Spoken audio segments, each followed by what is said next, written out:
I'm starting this case with a question because you know I do this. And I was actually really excited to ask this question because I know that you and I have both at one point in our lives, no longer for me, but at one point in my life, I was very much like online posting my life.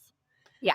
And is there a video or a photo that you can look back on, and in the photo and the video that you've posted, everything looks great, but like you remember that at that time in your life, you were struggling with something major? Yeah. For me, so when I was pregnant with my Mhm. son, Yeah. I had a natal depression. And I don't know Right. if anyone knows what that is. I didn't know what it was. So Mhm.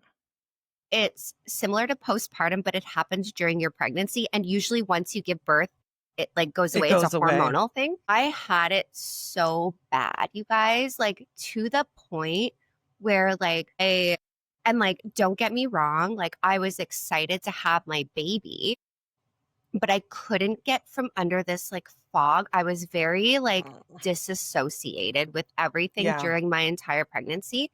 And Yeah. it wasn't until finally like I was having panic attacks every day. I was Mhm. really, really struggling. And I'd never had a panic attack in my life until I became pregnant with my Mm. son. Yeah. And I had to go to the hospital, and like this most beautiful doctor, he was an OB, and he was so kind, you guys. Like, I was like 1 foot on the edge of the cliff at this point. I Yeah. was like, I don't Yeah. want to live anymore. I couldn't Yeah. shake it. I had another small child at home, and I was like in the darkest place of my life. Yeah. And he sat me down and he's like, what you have is very rare, but there is a medical term for it. And women don't talk about it, but this is what you have. And there was medication, and he Mhm. sat there and he's like, when you give birth, Ashley, it's going to go away. And I'm Yeah. not joking, you guys. Within like 2 days of me giving birth, It the was gone. fog was gone. I was like, Good. and it has something to do with progesterone. Interesting. Very Yes. interesting. So I have pictures of that time of my life, and I'm Where like you're smiling, smiling? and my belly and my daughter, I was not there. I No. don't know where I Yeah. was. Yeah. Yeah. Yeah.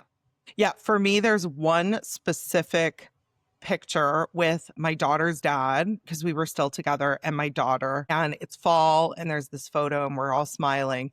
But like what was going on behind the scenes was not smiley. I I often like, wonder about that when you see these perfect yeah. Instagram families and you're just like, Yeah. And this is kind of why I wanted to talk about this before we get into the episode, because the truth is, and I try to tell the girls this all the time, like what you see online is fake. Think of it like a movie. Like that is probably not what their lives look like. That's no. probably not their reality. And we are people, especially young girls and boys, they get it in their head that like that's the goal, that they have to live up to that. But what they don't understand is that is a snapshot in time. And what's Mhm. actually going on behind those photos and behind those videos can be completely different than what you actually see. So let's get into it. This is a big one today. We cover a lot of domestic cases on this podcast. And whether we like it or not, there is a stereotype. We tell story after story after story of women who have been abused by their male partner leading up to their murder. So I can think of like 4 or 5 off the top of my head where it's like the abuse progresses, it escalates, it becomes worse and worse and worse. And then all of a sudden, the husband kills the wife. This We is, talk about this all the time.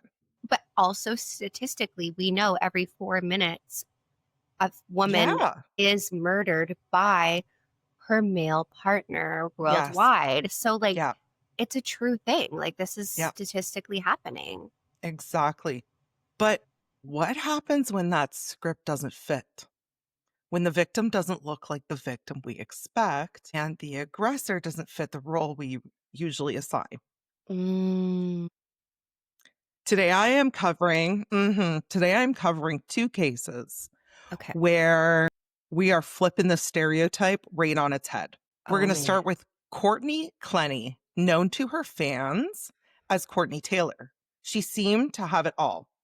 She Fans. grew up, get ready. She grew up in Midland, Texas, in oil country, where people dream of something bigger. From the beginning, Courtney had her eye on more. It was never enough. Like, she had a good upbringing. She had the potential to, go on and do whatever and have a comfortable but midlife. But that was not what she wanted. She wanted so much more. She wanted the stars, Chantal. She wanted it all. She was watching how fame was changing and how social media was becoming its own kind of stage, its own kind of Hollywood. She rebranded herself as a fitness influencer. She did workout clips, which merged into bikini photos and carefully curated images of what she thought would be the perfect lifestyle. She called herself Courtney Tailor, and the name stuck. She built millions of followers on Instagram, and when OnlyFans exploded, she was already primed to cash in. Shit. Mhm. You know what? OnlyFans really, like, it's because I've never, like, went into OnlyFans and, like, because I think you have to be a member or something or pay to, like, go in there, right? Yeah, but you can do a try. I've totally You've gone looked in at to it? see what it's all about. Yeah. Because, like, that's a world I am not familiar with. But you know what is so shocking is, and again, because we're talking about stereotypes, there is such a stereotype with OnlyFans. People assume OnlyFans is porn. They just Yes. assume that's what it is. It's not always that. No. There is a woman that I was like, I would subscribe to this woman's channel. She's just like a beautiful looking woman and she just cooks. Okay, because there's a guy that has an OnlyFans and I saw him Yeah. advertise, and it's how to train your dog not to be an asshole. Yeah. Honestly. I would subscribe to that. Yeah. I think I need that. Yeah. So this is the thing. And I don't know. I did not go down a deep enough rabbit hole with Courtney Tailor to find out exactly what kind of content she was putting up. It was a little bit on the risky side. Okay. I don't know if it was full blown what we classify as like hardcore porn. Yep. But it was definitely not something that you're posting on Instagram. Right. Understood. Yeah. At her peak, Courtney was making 6 figures a month. A month. Guys, I'm starting OnlyFans. Who's coming with me? But not for that. Everyone hop on board. I'll be just sitting there with reading my book, reading stories. It'll be Ashley in her glasses and her furry pajamas reading fucking this ACOTAR book. So at this point, she moved to Miami, lived in luxury condos, and she posted about the glamorous life people thought they wanted. But behind that curated perfection, there was a storm brewing. Enter Christian Obumseli, known as Toby. He was different from Courtney in almost every way. He was born to Nigeria. His name was Christian. He was known as Toby. So his middle name was Toby, okay. I believe. I'm like, how did you get that from that? You're like, Toby? What? I mean, to be fair, Courtney changed her whole last name. Fair. He was born to Nigerian American parents in Texas. He was described as warm, ambitious, and outgoing. He studied communication business, got into cryptocurrency, and was known as the guy who can make friends anywhere. Toby just, when I was reading reports from his friends and family, he just sounds like I would hang out with Toby. He sounds awesome. He sounds sweet, just loving, just like, the type of person that you could be shy and awkward and you'd sit down at a table and he would pull something out of you and you'd be chatting. I love it. Toby met Courtney in 2020 and it seemed like the perfect match. He was handsome, charming, and supportive. She was beautiful, famous, and ambitious. And together they seemed like a power couple. Like they were unstoppable. I love it. On social media, they smiled in photos, vacationed together, and lived in absolute luxury. But friends and neighbors later told a very different story. Oh, no. Arguments, screaming, glass breaking, public fights. Hotel staff recalled Courtney slapping Toby in the face in the lobby. There is nothing more awful than I couldn't imagine slapping my partner in the face. Like, it's their face. No, and this is where we start to see a little bit of the inequality of partner abuse, because if Toby had slapped Courtney in the Oh. hotel lobby, he would be in prison or he would be in Mhm. jail. Like he would be taken away because somebody would call, somebody would step in. But a woman slapping a man, Oh, so they totally saw it. acceptable. Yep. Yeah, they saw it, but they were like, oh boy, what a crazy bitch. Or they're like, "What did he do?" Which Right? pisses me off because nobody has the right to put their hands on you. Now, No. I have shoved my husband pretty aggressively. Mm-hmm. I've shoved him like, "Get out of my way. I'm fired up, bro." And Right. he's the size of a brick, like, he's Yeah. a house. He just kinda giggles and then gets out of my way, but that is, a very far stretch, like, you'd have had to been there. I'm not some crazy bitch, but, like, for people to stand by and watch a woman slap a man in the face and everyone turn a blind eye, but when the roles are Mhm. reversed, apparently it's acceptable. It's not. And I need to tell you about Courtney and Toby. Courtney is this tiny little blonde white girl. Mhm. Toby is this massive buff black man. He's Nigerian, So eh?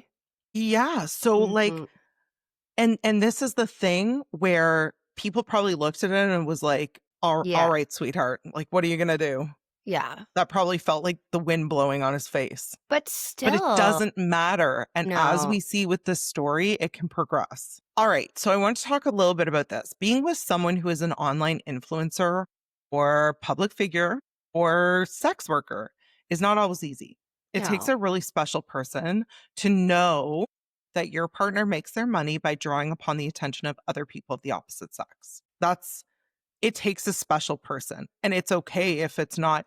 I know there's people who are going to be listening to this thinking, I could never allow that in my relationship, and that's okay. That's fine. Like I said, it just takes a very unique person to know that and to be okay with it. You need to be very confident and trusting of the person making, like, who's working to make it work. Mhm. For Courtney and Toby, her fame fueled the already toxic fire that was their relationship. So it doesn't sound like their relationship was bad because she was an influencer, but it certainly didn't help. Okay. Because if we're being honest here, thousands of men online paid to see her. They Yeah. messaged her and obsessed over her. And for Toby, that eventually got old and he wanted to kind of move out of that, and she did not. And maybe, like, he was kind of thinking, like, "This is my person. I wanna start a family." Where Yeah, does that fit yeah. into, that union? Yeah, like mommy's, you want to have kids with this person and you're trying to figure out how do I explain to my children that mommy's kitty is everywhere. Like, Yeah. you know, so that's kind of what it sounded like. He wasn't aggressively telling her that she had to leave the lifestyle. But his friend said that leading up to this event, he was a little bit more like, I wish she would just try something else. I wish she would go Mhm. back to, the fitness stuff, something that's a little bit less public. Friends said Courtney's temper was short, like a short fuse, Mhm. especially when she drank, which she did often. When she drank, she lashed out, and oftentimes it was physically. And yet, no matter how bad the fights were, it seemed like very often Toby and Courtney would have this big blowout fight. There would be physical violence.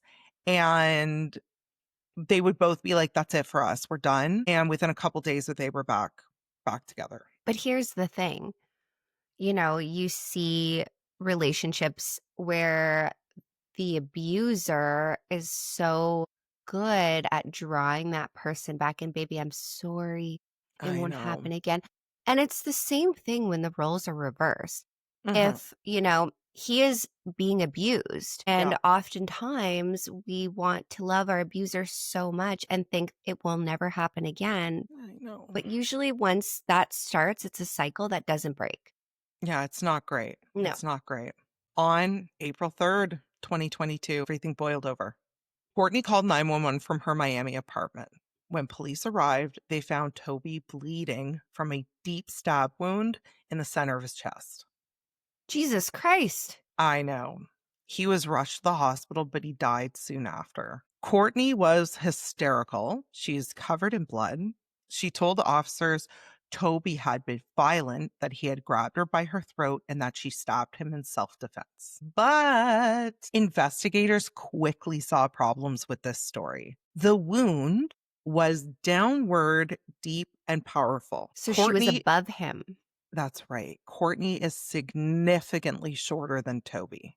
So they're looking at this wound and going, this wasn't like they were in a fight. She grabbed a knife off the counter. And no, this was calculated and looked really not good. Because she would have Neighbors, had to be above him.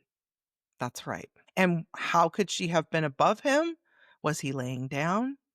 Was he Mhm. asleep? This is Yep. the middle of the night.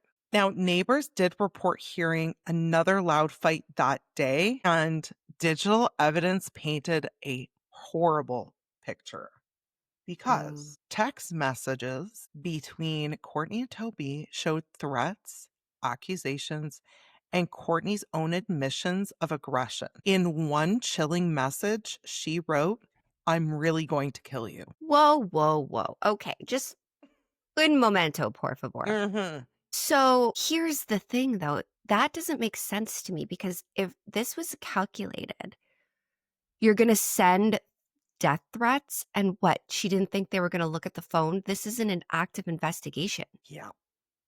Or Yeah. did she think that they would just look at her and be like, Well, because she's claiming he was abusing her. So she's thinking, okay, this is fine. It's self-defense. yeah, they're not going to look deeper into No, it. sweetheart. Girl, I'm really going to kill you, is what she sent to Toby. my fucking God. Yeah. And then when they looked at all the past evidence that they had leading up to this, it was damning. Like she was screwed. Neighbors testified about seeing her hit Toby on multiple occasions. Police body cam footage from earlier domestic calls showed Courtney screaming and uncooperative because police were being called to this house all the time. Poor Toby. I know. Now, there is an infamous video caught on security camera in an elevator, and it's not pretty. I'm going to post it to our socials, but I am going to put just a bit of a warning because it shows Courtney physically assaulting Toby, and Toby is just repeatedly putting his hands up in defense. So there's one moment where I was like, did he hit her? But he doesn't. He literally just is like pushing her away. And she's going nuts. She's punching him. She's kicking him. She's trying to scratch at him. It's terrible. In an elevator. Okay, listen, I'm not promoting any type of violence when I say this, but if I was him, after taking it, I would have I hauled know. off and just punched her right square in the face. I know. Like, come on. And from every account that could be found, he never did. If anything, he was just trying to, he was actually self-defensive. Like he was trying to defend himself from her abuse. So with this pattern and all this evidence, it looked real bad. Initially, Courtney wasn't arrested.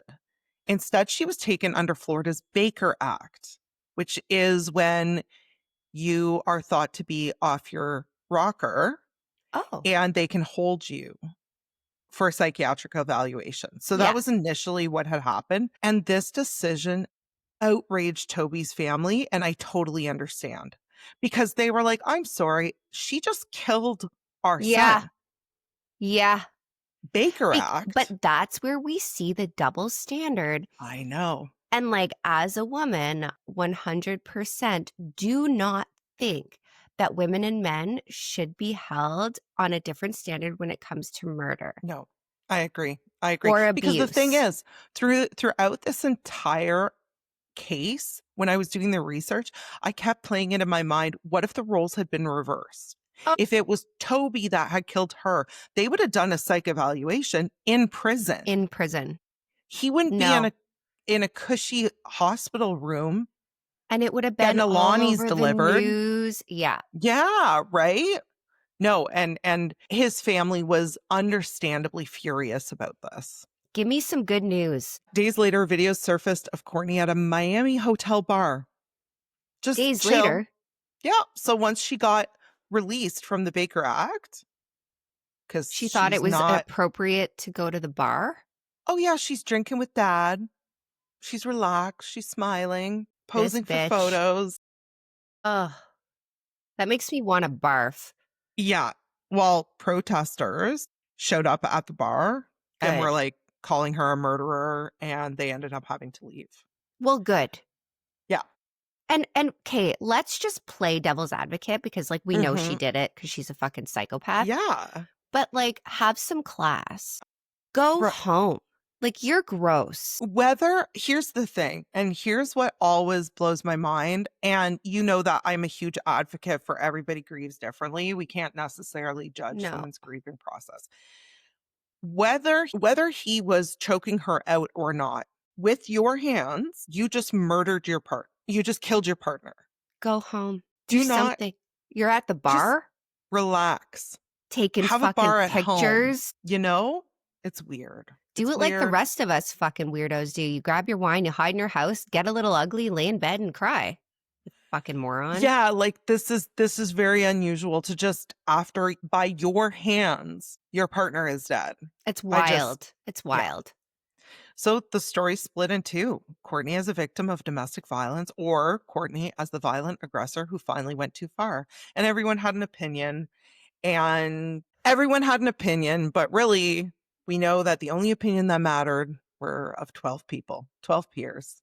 In August 2022, 4 months after Toby's death, Courtney was charged with second-degree murder. Second, Courtney's case, I know.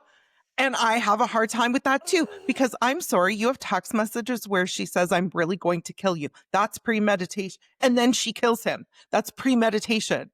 I'm having fists. That's first degree. She was planning it. Second degree murder? Hello? What is wrong with our fucking justice system? I know. She killed him. I know. Said she would kill him. Was Said abusing she him. would kill.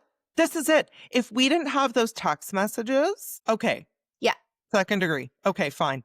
If we didn't have police cam things, we didn't have the neighbors saying that she was fucking throwing hands. We didn't have the elevator video. Hello? I know. Is everyone okay? I know. We need to get on a jury. If there is a we would terrible on a jury. Sweetheart, I need to burst your bubble. We're never being chosen for jury duty. I know. Ever. We walk in there and we're like, hi, I'm Chantal and this is Ashley and we're the hosts of Triggered the podcast, the true crime podcast. They'd be like, get out. Immediately out. We are never being on a jury. I've always wanted jury duty. I know you have. I know you have. It's my dream, guys. I know. So not coming true. This kind of opens up a can of everything. Yeah. Of can a small woman abuse a large man? Yeah. And the answer is a resounding, hear it from the rooftops, yes. Yes. And this is the perfect example of it. And if you follow us on social media, you'll see the photos. I also did Courtney dirty, and I fucking love that I did. You'll see photos of like Courtney and Toby, and they're just like, they look like the cast of Love Island. They're perfect love that you're like specimens. giggling. I did Courtney dirty. I did because, and you need to see this. So please, if you don't follow us, go check it out. I put a photo of Courtney like looking 100 out of 100. And then I put a photo of her after being in jail for a bit. And guys, I just got to tell you something. You're not ugly. You're just broke, because she doesn't even look like the same person. My God, I love you for this. You're she doesn't so look funny. like the same person. So calm down. Like if you're looking in the mirror and you're, like, oh, I don't look like those girls. They just have more money than you. Yeah. It's actually not like a natural beauty. Honest to God, have you ever, and like, I'm not trying to be rude, but have you ever looked at like the before and after of celebrities? And I don't want to name names because I'm not a mean girl, but like some of these women who look like the most, what are you going to say? Yeah. Sorry. Especially the billionaire one. Like you look and you're like, no. What? Yeah. And ladies, like, honestly, like, I really need you to think about this today. There's an influencer that I follow. I will try to remember her name and post it on social media. And she's amazing. She's like, someone stopped me today and was like, "Oh my God, you have such natural beauty." She's like, "My natural beauty cost me $100,000." Fuck you. She's like, "This is fake. This is fake. This is Oh, fake. This is fake. This is fake. This is fake." Like, speaking of that, the oh other my God. day, this is so funny. I'm out Yeah. going to Michael's, doing the thing. This woman says to me, I normally don't ever say this to people, but your wig is amazing. My wig? What do you mean, my wig? This is my actual hair. And like, it's no secret I have fake boobs and like, do the Botox or whatever. And the one thing that is actually my own, Actually real. I get called out for it being fake. I was You're like, like, "Ma'am, that's one of the only things I have that is real." But thank you. Thank you so much. I can't. so like yesterday, I like looked at my husband. I'm like, does it look like I'm wearing a wig? He's like, can you stop with the wig? You're obsessive about the wig. I can't. I can't. So that is the sad case of Toby. And Poor I'm so sorry Toby. for Toby's family because he just seemed like such a sweet guy. Fuck And her. to put up with that kind of abuse for so long and Yeah, just kind of deal with it and then to die in that way, it's terrible. it's gross. Courtney's case shocked the public because of the stereotype it flipped. How long did she get again? I don't even know if her trial's done. I couldn't Oh, really probably find not, that 'cause it was she's been 2022. sentenced. Yeah, it was 2022. It's still ongoing. God. But this was not the first time people had to face this reversal. Because it happens, I just don't think we hear about it. Mm. And I know it doesn't happen as often as the male abuser to the female, but this does happen. Our And I'm going to poor tell you men. about, I know, We love you, men. we really do. Unless We you're really a do. fucking asshole, then we don't like you. Unless But you're a dick. Like, don't put your hands on women. no. Just don't. Walk Everyone away. put You your can do hands it. to yourself. We learned this in Do you know what? kindergarten. Do you know what is so interesting that I have always thought of? I don't know when this idea of, well, I'm going to show her came from, but the truth is it actually takes more strength to walk away than to 100%. hit her. Hitting her is the coward's way. That's an easy thing to do. So Mm-hmm. you think that you're being a macho man by putting your hands on her, you're actually weaker than the men who can be like, "You know what? I'm going to go." So anyway, Sing it that's from the rooftops. I know. That's what I have to say. All right. On to our next case. And this one infuriated me. Let's go. I like older people. Hmm. And this one pissed me off because in 2024, Oh, halfway around the world, another heartbreaking story of abuse had unfolded into a terrifying ending. Jeremy and Maureen Rickards had been married for nearly 3 decades. On the outside, they might have seemed like any other long-term couple in middle age, but behind closed doors, the marriage was an absolute fucking minefield. Neighbors noticed it first. Jeremy showing up with bruises, cuts, limping slightly. And they would ask him, like, "Jeremy, what happened?" Nothing, I tripped coming out the back step. I tripped in the garden. He always brushed them off. Once he had a black eye and he told people it was a car accident. "Oh, someone had hit me in the intersection. I'm gonna be okay." I'm mad. But you're gonna be real mad by this one. Another time, when his ribs were fractured, he claimed that he had just fallen. So these weren't, like, I really want to make it clear, these weren't little tiny, like, bumps and bruises. Like, his ribs were fractured. He had a black eye. He was limping. He couldn't walk properly. He's getting It's fucking awful. like, he's like an MMA match. Yeah. Hello? And to those who knew him, Jeremy was gentle and quiet and non-confrontational. Oh He didn't no. fight back. He would just kind of endure. Like, even so, this happens in England, in Canterbury. And there's definitely a pub culture in England. And and I say we because, like, I come from a Celtic background. We're known as scrappers. Like, Mhm. we're not gonna sit back and let shit happen. And we are going to confront as much as we possibly can. But Jeremy wasn't like that. He just Mm, wasn't. He was just a chill guy. Poor her. Maureen was a piece of shit Let's go. by all accounts.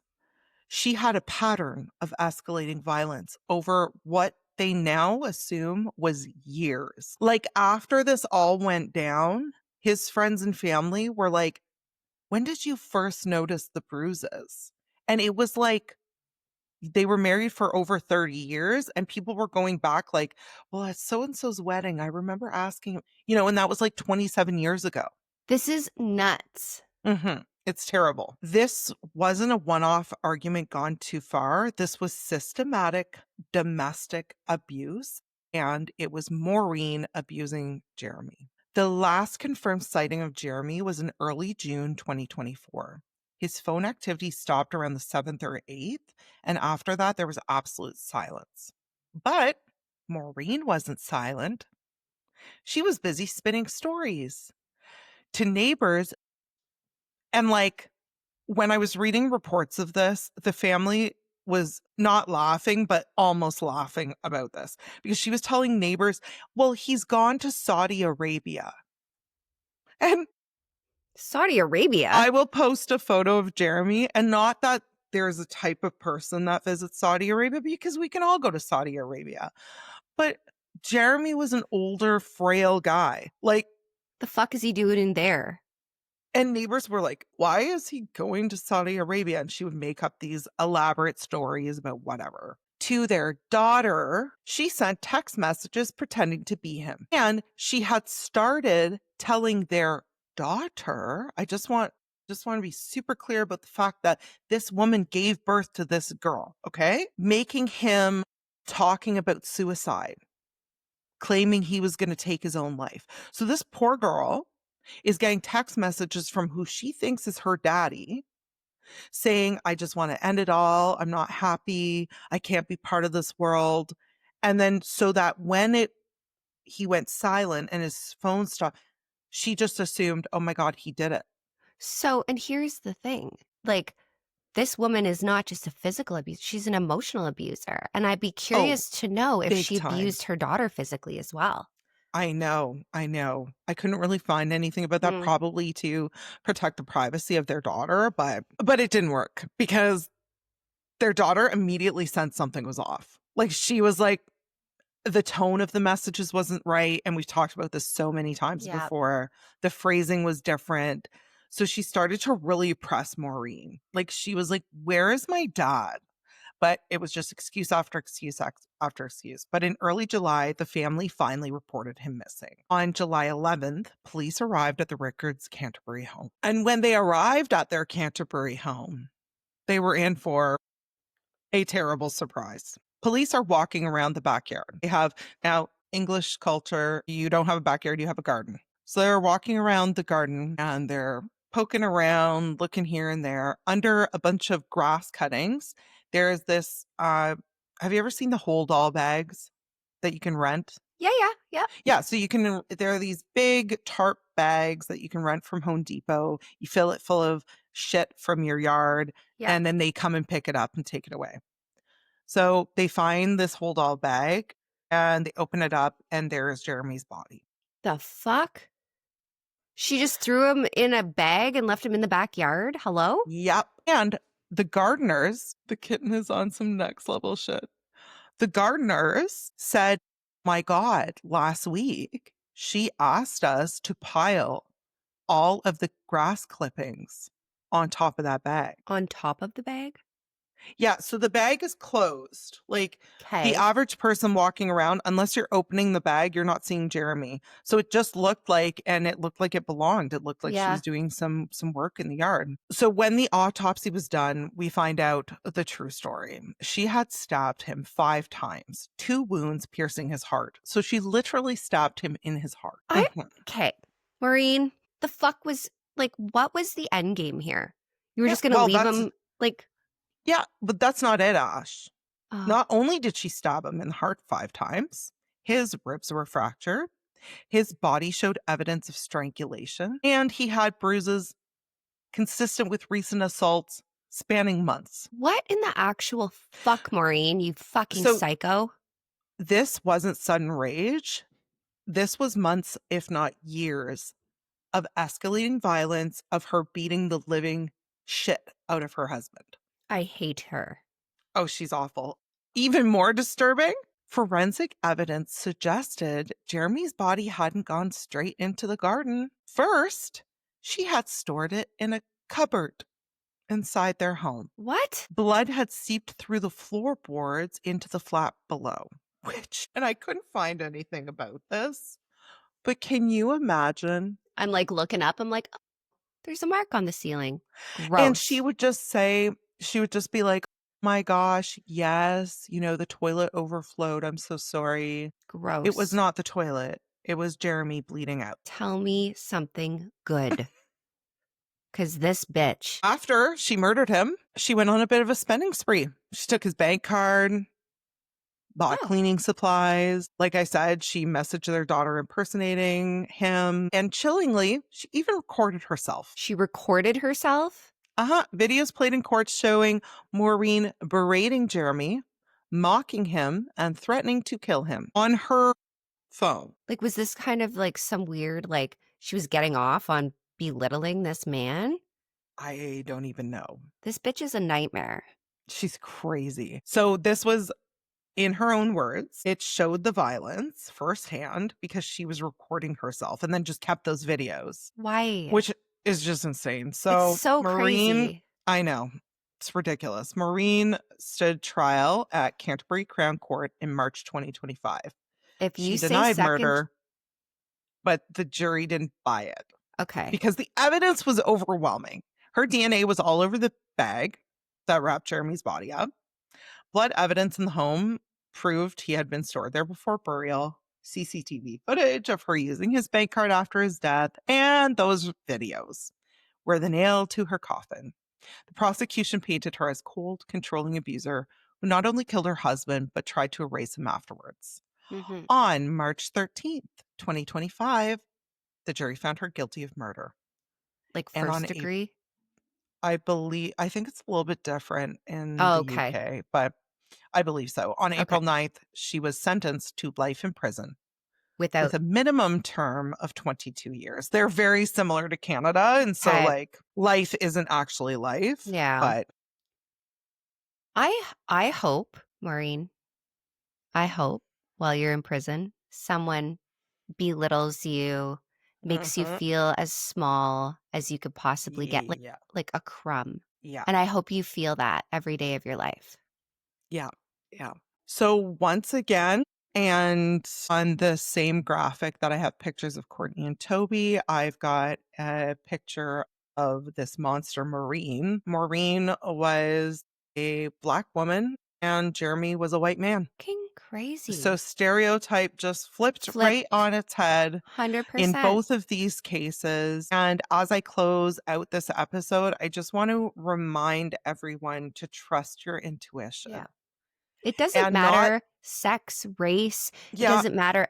Like all that shit aside, like anyone can be a monster. Anyone can be a victim. Yeah. Ugh. And obviously, it is not anyone's fault in either of these stories for not doing anything. No. Because you couldn't have possibly known how depraved these women were. At the same time, if we're telling you this story and, there's somebody in your life that you're thinking of, maybe check in on them. Maybe have not that surface, we get through life and we have these surface conversations with people. Oh, how are you? How are the kids? How are, oh, he's good. Great. Whatever.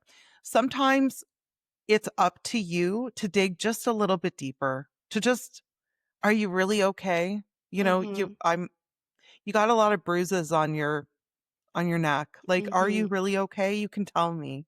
Sometimes we got to just dig a little bit deeper. So, but the thing is, because men are conditioned to, don't complain, be tough, blah, blah, blah. It's embarrassing if a woman like beats you up or whatever. I feel like men who are being abused are more likely to not say anything because of the humiliation. I know. But here are two perfectly good cases of how that can end. Yeah. Of how it can end. So thank you so much for listening to my two tales today. If you are a man or a woman experiencing domestic abuse at home, I am going to put the help numbers in our show notes for this episode. You can always call them. It's confidential. They can help you with steps on how to get to safety. And yeah, I hope you enjoyed it. And we will see you Thank all you. on Friday. See you Friday. Bye. Bye.